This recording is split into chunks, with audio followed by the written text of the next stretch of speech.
kita akan mengadakan yang kedua, itu namanya yaitu implementasi kurikulum merdeka. Kita IHT-nya pagi hari ini yaitu implementasi kurikulum merdeka. Nah, implementasi kurikulum merdeka ini diharapkan oleh tutor, oleh BPGP maupun BPPMP dirangkum dalam model STAR, situasi, tantangan, aksi, dan refleksi. Seperti itu. Diharapkan maksudnya, tidak hanya satu-satunya seperti itu enggak, tapi harapannya seperti itu. Karena kalau model STAR itu enak gitu, maksudnya seperti itu. Nah, implementasi kurikulum merdeka di sekolah mengacu pada pendekatan yang lebih mandiri dan berbasis kompetensi yang bertujuan untuk meningkatkan relevansi pendidikan dengan kebutuhan dunia nyata dan potensi individu siswa. Maksudnya begini. Jadi lebih mandiri itu maksudnya tidak terpengaruh. Kemarin itu kan banyak sekali SD itu yang mengambil kurikulumnya SD lain. Padahal visi-misinya ada beda, lingkungannya beda, suasana sekolahnya beda, satgasnya beda, bahkan 8 standarnya itu beda jauh. Tapi memaksakan diri mengambil kurikulumnya orang lain. Contohnya kemarin SD Negeri Sriwulan 4 itu pertama kali kurikulumnya itu kan harus diimplementasikan ya, maksudnya disosialisasikan di dinas-dinas. Dan saat sosialisasi itu masing-masing teman yang belum membuat kurikulum minta filenya. Saat minta filenya kan harusnya ATM ya, ambil, tiru, modifikasi. Tapi enggak, karena guru-guru harus laporan, harus pokoknya apa adanya harus diambil gitu. Dan itu jangan sampai, karena kita punya kompetensinya itu beda-beda. Terus yang berikutnya kebutuhannya juga beda-beda. Kebutuhan nyata, kalau di sini itu kan di pinggir laut ya.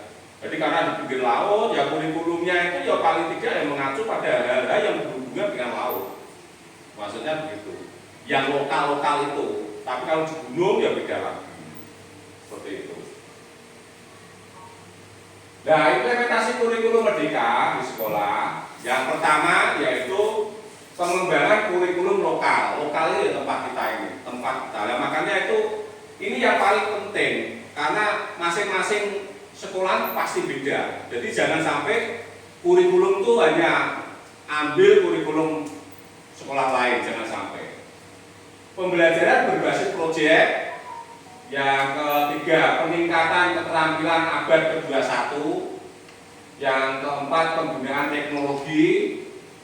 Kelima, evaluasi formatif dan holistik. Nah, penggunaan teknologi kita alhamdulillah SD Negeri Sriwulan 4 ini kan sekolah pemuda angkatan 1, semua sekolah pemuda angkatan 1 itu mendapatkan Chromebook, bantuan Chromebook. Jadi harapannya Chromebook itu dimanfaatkan kan, karena Chromebook itu terdeteksi dari sana. Nah, jadi kalau sini itu Chromebook hanya digunakan untuk ANBK pasti kelihatan. Oleh sebab itu ya kemarin kita sudah kita bagi jadwalnya. Kelas 6 nanti hari apa, kelas 5 hari apa, sehingga Chromebook itu bisa dipakai terus. Seperti itu. Yang keenam, kemitraan sekolah komunitas. Terlibatan siswa, pengelolaan kelas yang berpusat pada siswa, pembelajaran sepanjang hari. Nah ini, pengelolaan kelas yang berpusat pada siswa. Ini yang sering disampaikan oleh Pak Iwan. Bahwa Pak Iwan itu kan produk guru penggerak. Jadi yang namanya guru penggerak, ya bagaimana agar di dalam kelas itu bisa melakukan pembelajaran yang berdiferensiasi sekaligus mengetahui karakter dan kemampuan anak masing-masing. Sebenarnya sekarang ini memang alamnya beda. Kalau dulu tuh tes hasil asesmen, kalau dulu namanya tes, sekarang asesmen. Hasil asesmen itu sama, soalnya sama. Asesmen tidak pakai asesmen awal, sehingga guru ya hanya ngajar sama, satu sekolahan sama. Tapi sekarang harapannya beda. Harapannya beda karena masing-masing siswa juga mempunyai potensi masing-masing. Contohnya kemarin dicontohkan ada seorang dokter yang sekolahnya sampai 7 tahun, dia sekali operasi itu 20 juta. Tapi ada seorang anak kecil yang tidak, yang katakanlah sekolahnya hanya lulus SMP, tapi punya bakat menyanyi yang luar biasa. Dan nyanyinya sekali nyanyi itu sampai ratusan juta. Itu juga seperti itu. Bahkan ada pemain sepak bola yang umur 16 itu sampai dikontrak sampai miliaran. Nah, itulah yang akan membedakan ini nanti. Oleh sebab itu, tolong Bapak Ibu cermati bahwa semua ini adalah penting utamanya siswa. Yang berikutnya pembelajaran sepanjang hayat. Seperti saya sendiri didiklat di BBBP, didiklat di BBPNP. Bahkan ada yang teman saya itu yang sudah menjelang pensiun, tinggal 1 bulan masih ikut diklat. Maksudnya bahwa belajar itu tidak hanya untuk anak kecil, tetapi untuk orang dewasa sampai akhir hayat nanti. Seperti itu. Nanti bahwa implementasi kurikulum Merdeka itu kita rangkum dengan modelnya model STAR. STAR itu situasi, tantangan, aksi, dan refleksi. Nah, situasinya seperti ini tadi. Nah, kita menginjak kepada tantangan. Tantangan pelaksanaan kurikulum Merdeka yaitu kesiapan sumber daya. Bahwa sumber daya ini terpatok pada satu titik saat kita sekolah dulu. Jadi sehingga kita tidak bisa menyesuaikan. Waktu dia sekolah yang ngono apalan, nah esok-esok apalan, apa kuwi tulis hitung, calis hitung, baca tulis hitung, esok-esok ngapal ke, bareng-bareng ngapal ke. Sekarang tidak ada, karena sekarang pembiasaan justru tidak seperti itu. Ngapal-ngapal ke rumus-rumus, ngapal tidak sekarang. Karena apa? Kurikulum Merdeka itu mengacu pada satu titik bahwa anak punya kemampuan masing-masing, tidak harus dipacu pada satu titik hanya matematika atau hanya IPA, itu tidak. Terus kesesuaian standar nasional. Nah, ini adalah ada perubahan-perubahan terus. Kadang-kadang Bapak Ibu guru itu tidak mampu menyesuaikan perubahan karena terbatasnya informasi. Jadi kalau orang ya seperti saya misalkan sering diklat, kadang-kadang bisa mengikuti perkembangan perubahan. Tapi ya ada Bapak Ibu guru yang tidak sering diklat, jarang membaca perubahan, undang-undang perubahan, atau tidak aktif dalam PMM. Ya seperti itu dampaknya nanti kesesuaiannya itu agak telat.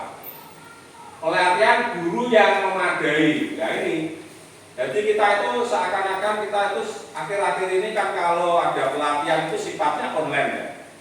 Kalau sifatnya online, biasanya itu hanya mengejar sertifikat.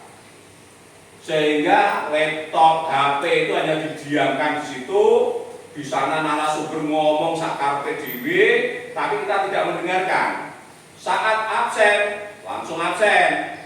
Sertifikat muncul, sehingga ini pelatihan yang memadai tidak ada. Sedangkan untuk offline seperti ini sekarang jarang karena tidak laku. Offline itu kan menyita waktu, harus menyediakan snack, menyediakan makan. Nah, itu sekarang tidak begitu laku offline itu. Sedangkan sertifikatnya sama nilainya. Nah itu kadang-kadang pemahaman Bapak Ibu guru di situ yang kelemahannya itu. Nah, keterlibatan komunitas. Nah, kita sudah alhamdulillah punya komunitas. Ya, kita komunitas itu kita gerakkan terus ya seperti ini, offline, online. Kalau tempat kita itu tidak ada masalah karena tempat kita didorong, dipacu, dipaksa oleh pemerintah. Harus ada BEPO, harus ada diklat, harus ada workshop, ada seminar, ada lokakarya. Itu biasa kalau sekolah pembeda itu mesti gurunya sudah biasa. Keterbatasan waktu dan biaya, nah ini sekarang lumayan ini bisa diatasi karena kita bisa mengadakan online tadi. Pengelolaan perubahan dan resistensinya. Jadi kita itu kadang-kadang masih sulit untuk berubah itu seakan-akan gimana ya?